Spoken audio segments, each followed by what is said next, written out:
Welcome to competition communities YouTube channel. Competition community के YouTube channel में आपका बहुत बहुत स्वागत है।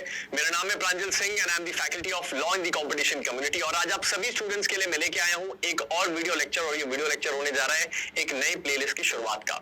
तो आज हम डिस्कस करेंगे साल 2023 के बारे में। साल 2023 जो हम सबकी लाइफ में बड़ा हिस्टोरिक रहा, बहुत सारे ऐसे चेंजेस या डेवलपमेंट्स हुए जो शायद हमें और हमारे आने वाली पीढ़ियों को भी याद रहेंगे। और इन्हीं चेंजेस में शायद सबसे पहला और सबसे फर्स्ट चेहरा जो था वो था 3 नए क्रिमिनल लॉ के बिल्स का, यानी कि 3 नए बिल जो कि पार्लियामेंट में प्रपोज किए गए। और हम में से शायद किसी को भी ये बात एक्सपेक्टेड नहीं थी कि इतनी जल्दी हमारी रियल लाइफ में इंप्लीकेट हो जाएंगे।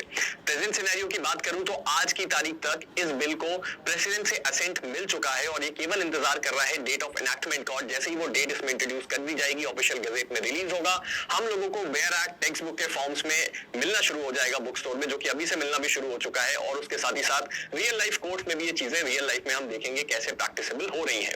तो आज की हमारी चर्चा होने जा रही है इसी टॉपिक पे, और आज हम चर्चा करेंगे नई सीआरपीसी यानी कि भारतीय नागरिक सुरक्षा संहिता के बारे में, जो कि आई थी 2023 में।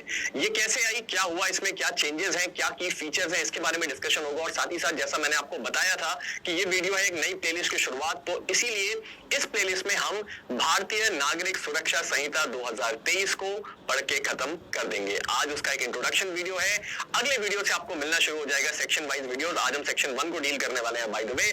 और आपके लिए एक बहुत बड़ी खुशखबरी कि ऑनलाइन ही आपको भारतीय नागरिक सुरक्षा संहिता के सारे कॉन्सेप्ट क्लियर हो जाएंगे, और हमारी पुरानी सीआरपीसी से नई ये जो सीआरपीसी आई है इसमें क्या फर्क है, क्या सिमिलैरिटीज हैं, और कैसे हम पढ़ें ताकि हमें पुरानी सीआरपीसी में ज्यादा मेहनत करने की जरूरत ना पड़े, उसी के कॉन्सेप्ट को यहाँ पे हम रेप्लिकेट कर ले। तो इस वीडियो लेक्चर सीरीज में यही सब मिलने वाला है, और आज हम शुरुआत करने जा रहे हैं हमारे भारतीय नागरिक सुरक्षा संहिता 2023 की। तो उस वीडियो लेक्चर को आगे बढ़ाते हैं। और जैसा कि हमें पता है किसी भी टॉपिक को हम शुरू नहीं करते हैं तब तक जब तक कि हमें एक अच्छा इंट्रोडक्शन समझ में ना आ जाए कि हमें इस डेप्थ में जाने की जरूरत क्यों है और हमें कितनी गहराइयां नापनी है।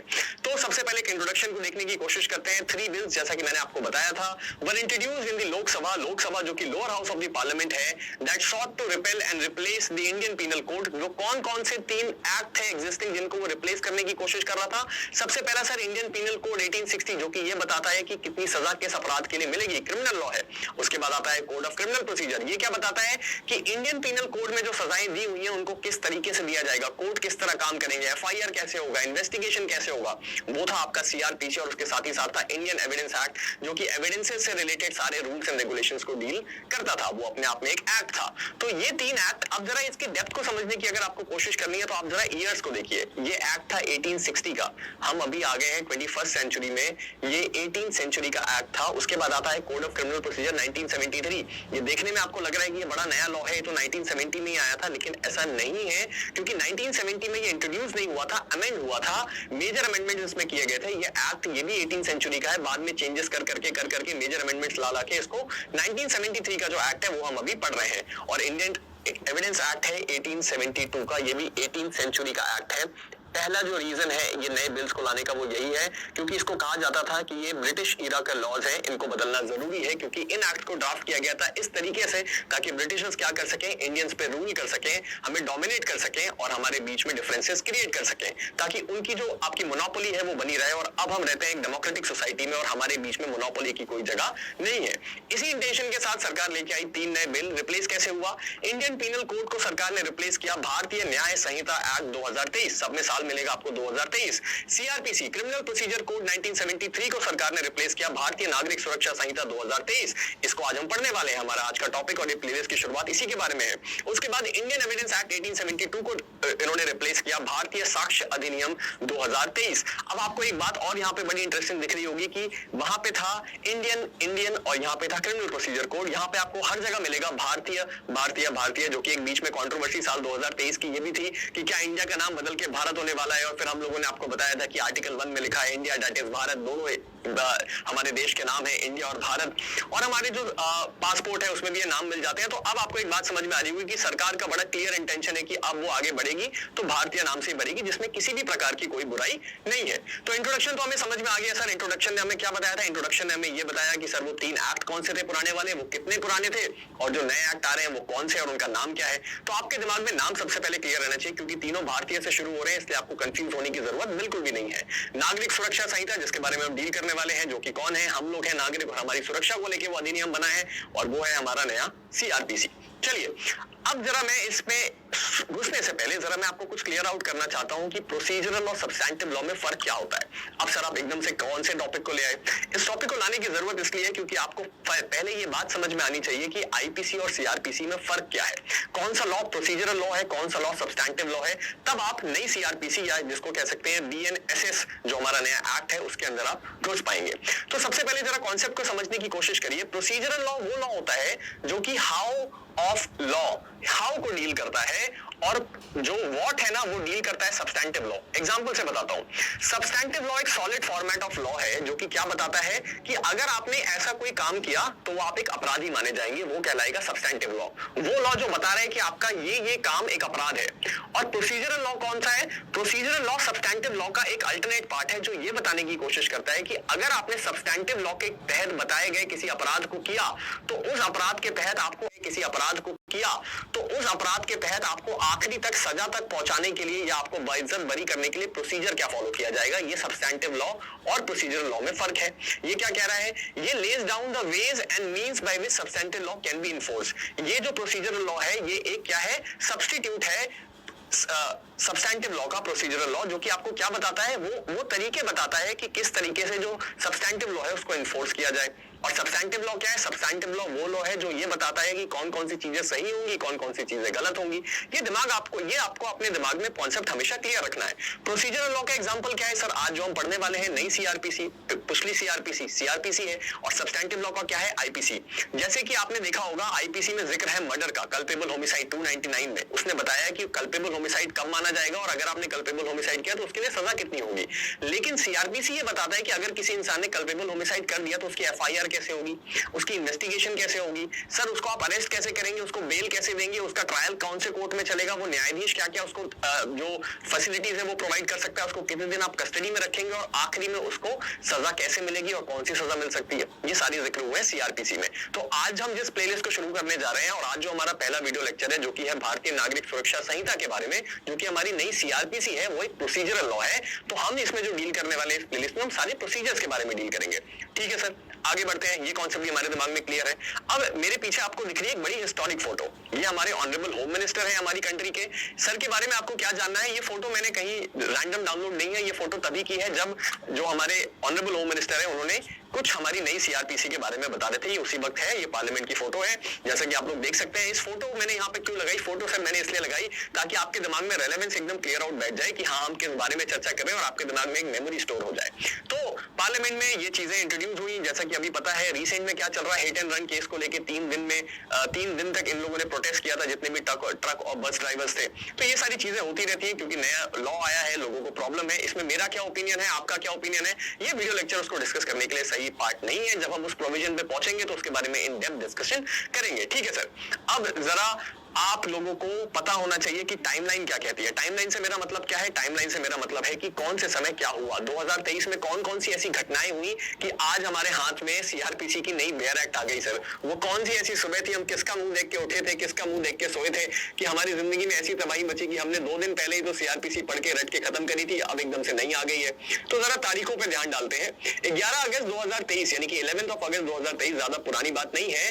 पहली बार BNSS Bharatiya Nagarik Suraksha Sanhita bill introduced by Amit Shah sir, जो कि है honourable home minister of the country, minister of home affairs in Lok Sabha. यानी कि 11 अगस्त 2023 को लोकसभा में अमित शाह जी ने क्या किया?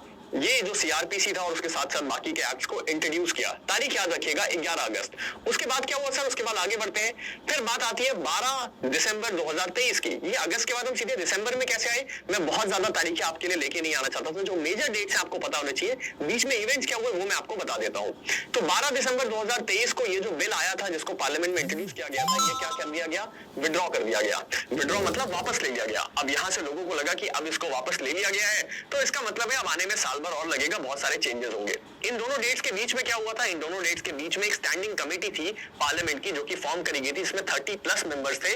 उन लोगों के पास इस बिल को भेजा गया था जिसमें उन लोगों ने उसको एनालाइज किया और बताया कि इसमें क्या क्या चेंजेस होने चाहिए। जब वो सारे चेंजेस उन लोगों ने बता दिए तो सरकार ने उन चेंजेस को लिया, उस पर अपना जो क्रिटिकल थिंकिंग था उसको अप्लाई किया और जो भी चेंजेस उनको जरूरी लगे वो इम्प्लाई किए और फिर वो नया एक्ट लेके आए। तो इस डेट से इस डेट तक ये अगस्त से लेकर दिसंबर तक क्या हुआ ये आपको पता चल चुका है। ये जो स्टैंडिंग कमेटी थी उस स्टैंडिंग कमेटी में ये बिल पड़ा हुआ था और वो लोग क्या कर रहे थे, इसके ऊपर थॉरो डिस्कशन कर रहे थे।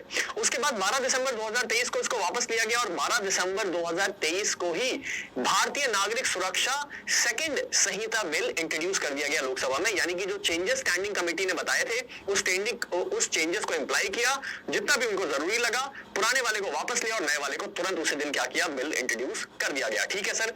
उसके बाद आया तारीख 20 दिसंबर 2023 यानी कि ठीक 8 दिन बाद भारतीय नागरिक सुरक्षा संहिता सेकंड जो बिल था 2023 वो लोकसभा में पास हो गया। यानी कि 20 दिसंबर को ये जो बिल था वो लोकसभा यानी कि lower house of the parliament से ये पास हो गया। फिर आगे क्या हुआ सर, उसको भी जल्दी से देख लेते हैं।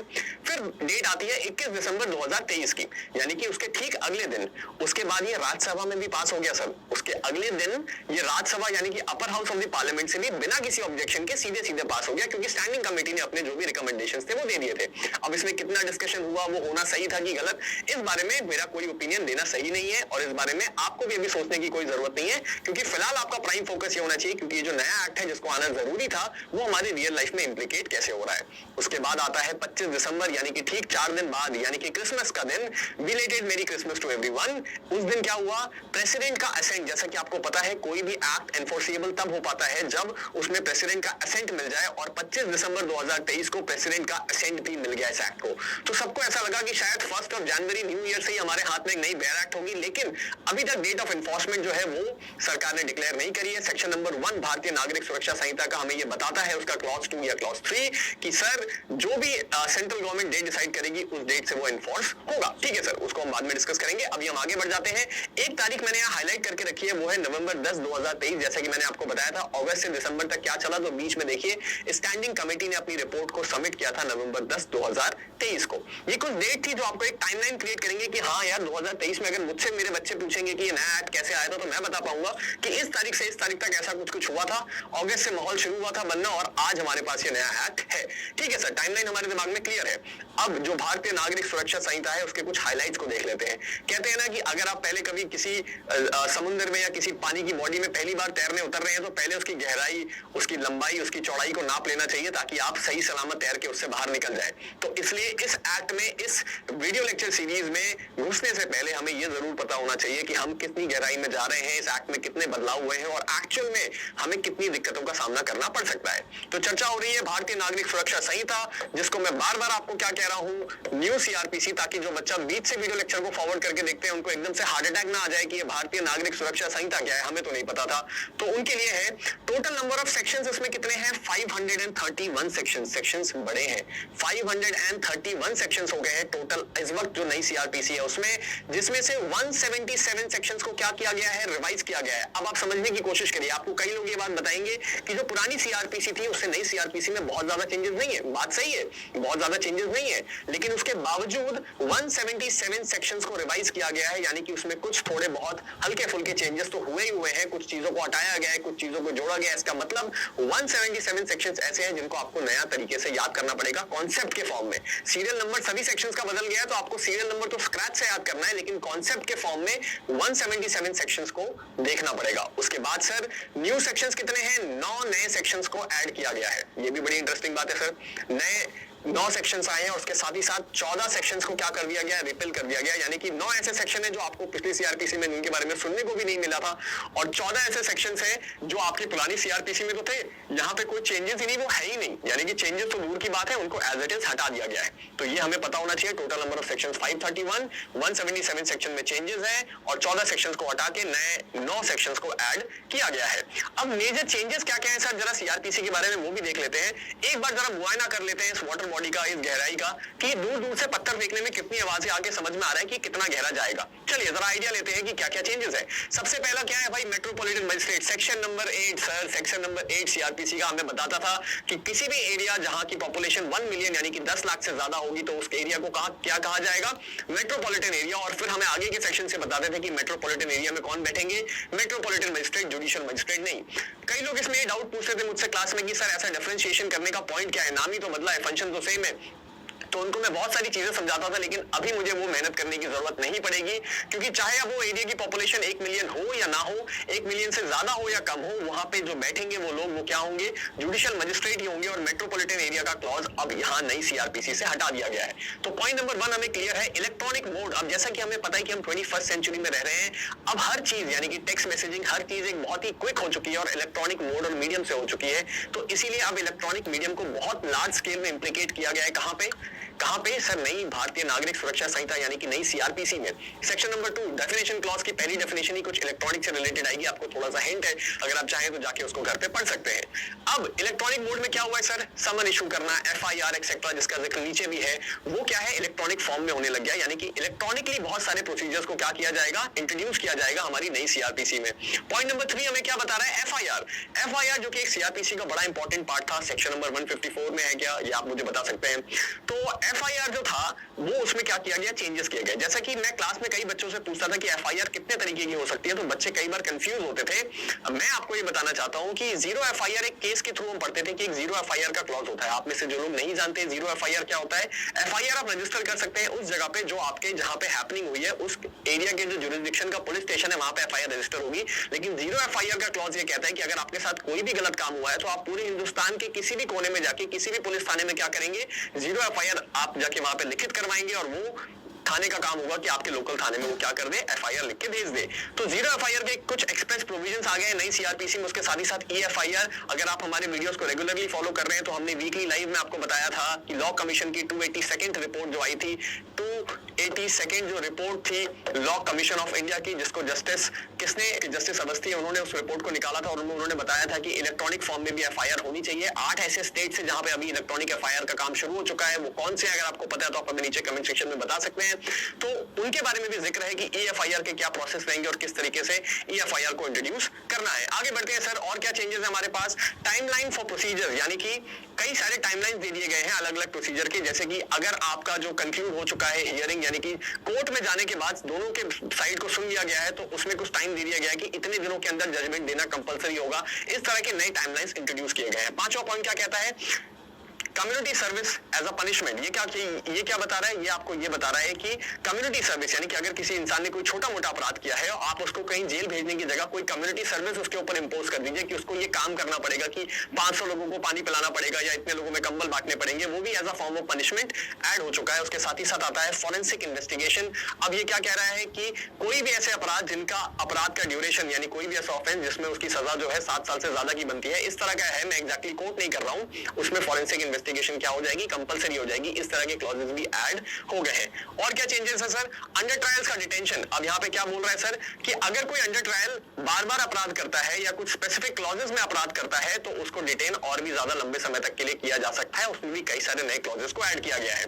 उसके साथ हमारे पास आता है 8वां पॉइंट, यूज ऑफ हैंडकफ्स। अब जैसे सुप्रीम कोर्ट का जजमेंट आया था, वो कौन से सुप्रीम कोर्ट का जजमेंट था, उसका केस का साइटेशन आप मुझे बताएंगे, लेकिन वो जजमेंट ये कहता था कि जब तक बहुत ज्यादा एक्सपीरियंस या नेसेसरी ना हो, किसी इंसान को हैंडकफ ना पहनाया जाए। लेकिन सीआरपीसी क्या कर रहा है, एक तरह से ओवर पावर करने की कोशिश कर रहा है सुप्रीम कोर्ट के उस जजमेंट को, क्योंकि नई सीआरपीसी यानी कि भारतीय नागरिक सुरक्षा संहिता का एक सेक्शन बताता है कि हैंडकफिंग करी जा सकती है, कुछ स्पेसिफिक सिचुएशंस के बारे में डिस्कशन है वहां पे। तो ये भी हमारे लिए क्या हो गया, बहुत ज्यादा इंटरेस्टिंग बात हो गई, क्योंकि हम हमेशा से देखते आ रहे हैं कि सुप्रीम कोर्ट वर्सेस लेजिस्लेचर हमेशा पंगे चलते रहते हैं। रिसेंटली जैसे कि दिल्ली का जो आपका ऑर्डिनेंस बिल था, दिल्ली ऑर्डिनेंस बिल, उसमें भी लेके हमने ये चीज देखी। आगे भी हम ऐसी चीजें शायद देखते रहेंगे और ये शायद throughout like a saga is called as a long story, वो चलता ही रहेगा हमारी लाइफ में। 9वां पॉइंट क्या बता रहा है sir, samples without arrest. Samples का मतलब क्या है कि बिना अरेस्ट के मजिस्ट्रेट जो है किसी भी पर्सन एक्यूज्ड को या विटनेस को ऑब्लिगेट कर सकता है कि आप सैंपल सिग्नेचर दीजिए या सैंपल थंबप्रिंट दीजिए, एक्सेट्रा एक्सेट्रा। इस तरह के लॉस को भी ऐड किया गया है। अब मैं इससे पहले कि आगे बढ़ूं, मैं कुछ एक इंपॉर्टेंट चीज डिस्कस करना चाहता हूं। कई बच्चे मुझसे ये पूछ रहे हैं कि सर ये हमारे एग्जाम के सिलेबस में कब से आएगा। तो जिन बच्चों का एग्जाम आने वाले 2-3 महीनों में है, उन लोगों के सिलेबस में इसका ऐड होना जरा मुश्किल है। क्यों? क्योंकि आपको प्रिपरेशन के लिए टाइम भी देना जरूरी है और अभी तक तो इसका एनफोर्समेंट डेट भी नहीं आया। कई बच्चे मुझसे ये पूछ रहे हैं कि सर मुझे एक बात बताइए कि हमारे एग्जाम के पर्सपेक्टिव से कितना इंपॉर्टेंट है, इसको कैसे पढ़े, पुरानी सीआरपीसी को कैसे पढ़े। मैंने जितना अभी तक आपकी नई सीआरपीसी को एनालाइज किया, यानी कि बीएनएसएस को, मुझे ये बात समझ में आई है कि बिल्कुल भी मुश्किल नहीं होने वाला है। आपको एक नए टेबल और नए चार्ट के थ्रू अगर आप पढ़ेंगे तो आपको बहुत जल्दी नया वाला एक्ट भी समझ में आ जाएगा। अब हम आगे बढ़ते हैं और समझने की कोशिश करते हैं क्या, चैप्टर 1 ऑफ भारतीय नागरिक सुरक्षा संहिता। हिस्टोरिक डे सर, क्यों? क्योंकि आज से हम शुरू करने जा रहे हैं एनएसएस 2023 का एक वीडियो लेक्चर सीरीज, जिसमें हम अभी शुरू करेंगे चैप्टर 1 का सेक्शन 1 आज डिस्कस होगा। उसके बाद कल के वीडियो से यानी अगले वीडियो से आपको मिलना शुरू हो जाएंगे आगे के सेक्शंस। तो भाई अगर आप देखेंगे तो सेक्शन 1 और चैप्टर 1 में वैसा कोई खास चेंज है ही नहीं, इनफैक्ट चेंज ही नहीं दिखेगा। क्या कह रहा है सर? पहली बात तो भारतीय नागरिक सुरक्षा संहिता 2023, मैंने स्क्रीनशॉट्स क्यों लगा रखे हैं बेयर एक्ट के, क्योंकि आप लोग सीधे सीधे कंप्लेन करते हैं कि आप लोग खुद से क्यों लिख देते हैं, वर्ड्स चेंज होते हैं। होता नहीं है, लेकिन कुछ बोल रहे हैं तो आप लोग बोल देते हैं, तो हमने कहा ठीक है फिर हम as it is bare act को ही लगा देते हैं। ये क्या कह रहा है? अब बिल क्यों कह रहा है? इस वक्त ये एक्ट बनने की कगार पे है। ये मैंने लिया है तब जब ये लोकसभा से पास हुआ था तब, क्योंकि राज्यसभा से अगले दिन ही पास हो गया था, तो कोई टेंशन की बात है नहीं। ये बिल है, इसका इंटेंशन क्या है? To consolidate and amend the law relating to criminal procedure. जो क्रिमिनल प्रोसीजर से रिलेटेड जो लॉ है उसको कंसोलिडेट करना है और उसको अमेंड करके एक नया लॉ लेके आना है, इसीलिए बिल्कुल लाया गया है। अब आगे क्या कह रहा है? Be it enacted by parliament in the 74th year of the republic of India as follows. ये क्या कह रहा है? इस तरीके से इसने क्या किया है? अमेंड हुआ है 74th ईयर ऑफ इंडिपेंडेंस में एज फॉलोज, क्योंकि हमारे आगे के सेक्शन इसके बारे में जिक्र करेंगे। अभी तक कोई बदलाव ऐसा हमें देखने को नहीं मिला है। अब हम आ चुके हैं चैप्टर 1 जो कि है प्रिलिमिनरी पार्ट, जिसका सेक्शन 1 कहता है दिस एक्ट में बी कॉल्ड भारतीय नागरिक सुरक्षा संहिता 2023। ये हमारा पहला चेंज है। क्यों? क्योंकि इससे पहले क्या कहता था? दिस एक्ट में be called the code of criminal procedure 1973, लेकिन अब से क्या कहलाएगा? भारतीय नागरिक सुरक्षा संहिता 2023। तो पहला चेंज हमने मार्कआउट कर लिया है, इसको हम हाईलाइट कर लेते हैं। चेंज मिला है सर। उसके बाद सब क्लॉज 2 पूरा का पूरा एज इट इज वैसा है सर, इसमें कोई चेंज नहीं मिलेगा। क्यों? ये क्या बताता है सर कि ये जो है the provisions of this Sanhita हर जगह आपको लिखने मिलेगा, कोड नहीं मिलेगा। The provisions of this Sanhita other than those relating to chapter 9, 11 and 12 thereof shall not apply to the state of Nagaland and to the tribal areas। ये क्या कह रहा है कि इन 3 जो चैप्टर्स हैं उनको छोड़ के इस एक्ट का, इस संहिता का कोई भी जो नियम है वो लागू नहीं होगा। किसके ऊपर लागू नहीं होगा? स्टेट ऑफ नागालैंड पे लागू नहीं होगा और किसी भी ट्राइबल एरिया पे लागू नहीं होगा। लेकिन इसका एक एक्सेप्शन हमें आगे देखने को मिलेगा। लेकिन अभी तक आप इस बात को क्लियर रखिए, आपको 2 चीजें इंटरेस्टिंग दिखी होंगी। संहिता दिखी होगी। संहिता का मतलब क्या है? अब हिंदी भाषा को क्या किया जा रहा है? बहुत ज्यादा प्रमोट किया जा रहा है, जो कि बहुत अच्छी बात है क्योंकि वो हमारी मातृभाषा है। ठीक है सर। अब इसके बाद क्या कह रहा है? मैंने जैसा एक्सेप्शन की बात करी थी, बट आ गया। बट का मतलब हमेशा क्या होगा? बट का मतलब हो गया एक्सेप्शन लग गया एक। एक्सेप्शन क्या कह रहा है? But the concern state government, जो वहां की राज्य सरकार है, may by notification apply such provision or any of them to the whole of the state of Nagaland or such tribal area as the case may be with such supplement incidental or consequential modifications as may be specified in the notification. ये क्या कह रहा है कि मान लीजिए यहाँ पे बताया गया था कि स्टेट ऑफ नागालैंड पे और किसी ट्राइबल एरिया पे ये सेक्शंस अप्लाई नहीं होंगे, लेकिन वहां की जो स्टेट गवर्नमेंट है अगर वो चाहे तो नोटिफिकेशन निकाल के पूरे स्टेट में या केवल उस स्पेसिफिक एरिया में या किसी स्पेसिफिक ट्राइबल एरिया में इस एक्ट के पूरे एक्ट को इंप्लीकेट कर सकती है या उसके कुछ प्रोविजंस को भी इंप्लीकेट कर सकती है। और अगर वो चाहे तो जिन प्रोविजंस को वो इंप्लीकेट कर रहे हैं उस एरिया में उसमें कुछ चेंजेस या मॉडिफिकेशन भी कर सकते हैं, बस उनको नोटिफिकेशन में ये बात डिक्लेयर करनी होगी। ठीक है सर, आगे बढ़ते हैं, एक्सप्लेनेशन की तरफ आते हैं। अब ये सेक्शन क्या बताने की कोशिश कर रहा है? In this section tribal area means the territories which immediately before the 21st day of January 1972 were included in the tribal area of Assam as referred to in paragraph 20 of 6th schedule। हमें कहां जाने की जरूरत है? 6th schedule में आपको जहां मिलेगा वहां पे आपको ट्राइबल एरिया मान लिया जाएगा। ठीक है सर, यहाँ पे शिलोंग के बारे में जिक्र है। ये हमारे लिए कुछ इतना इंपॉर्टेंट नहीं है, ये पुरानी सीआरपीसी का as it is copy format है। अब हमारे लिए जो इंपॉर्टेंट है वो क्या है? सब सेक्शन 3 यानी कि सेक्शन नंबर 1 का सब सेक्शन 3 सर हमारे लिए इंपॉर्टेंट है। क्यों? क्योंकि ये हमें ये बात बताने की कोशिश कर रहा है it shall come into force on such date as the central government may by notification in the official gazette appoint. यानी कि सेंट्रल गवर्नमेंट ऑफिशियल गजेट यानी कि सरकार का अखबार जब वो निकालेगा और उसमें वो जो डेट बताएगा, जो डेट डिक्लेयर करेगा, उस तारीख से मान लिया जाएगा कि ये जो नई संहिता है भारतीय नागरिक सुरक्षा संहिता 2023 वो हमारे लिए लागू हो चुकी है और आज से उसी को फॉलो किया जाएगा। तो आज हमने सेक्शन 1 को कवर किया और हमने समझने की कोशिश करी कि भारतीय नागरिक सुरक्षा संहिता है क्या, तो सर एक प्रोसीजरल लॉ है, कैसे अलग है, क्या मेजर चेंजेस हैं और उसकी टाइमलाइन क्या थी, किसने इंपोज किया, कितनी तारीखों को क्या हुआ। और आज के वीडियो लेक्चर में केवल इंट्रोडक्शन के लिए इतना काफी है। अगले वीडियो से तो ऐसा नहीं है, ये बहुत ही आपकी डिल्यूजनल चीज है, क्योंकि जो ऐसे एक्ट हैं जो कि अभी लागू हैं, जिन पे पुराने केस उन एक्ट के तहत चल रहे थे उनको उन्हीं के तहत चलाया जाएगा। लेकिन जो मेजर की चेंजेस है, जो कि जिन्होंने किसी चीजों को कंप्लीटली बदल दिया है, वो चेंजेस नई जो सीआरपीसी आई है उसके तहत लागू हो जाएंगे। जैसे कि मेट्रोपॉलिटन मजिस्ट्रेट, जहां भी मेट्रोपॉलिटन मजिस्ट्रेट बैठे हुए उन सबको जुडिशियल मजिस्ट्रेट कर दिया जाएगा। ऑल्दो जो मैटर है वो हो सकता है पुरानी सीआरपीसी के किसी प्रोविजन के तहत चल रहा हो। ये भी एक बड़ी इंटरेस्टिंग देखने वाली बात होगी कि सरकार इसको किस तरह स्मूथ गोइंग तरीके से एक इफेक्ट में लेके आती है, ताकि पुरानी वाली बहुत आसानी से चली जाए और नई वाली बहुत आसानी से आ जाए। तो मिलते हैं एक नए वीडियो के साथ, तब तक के लिए keep studying and keep working hard.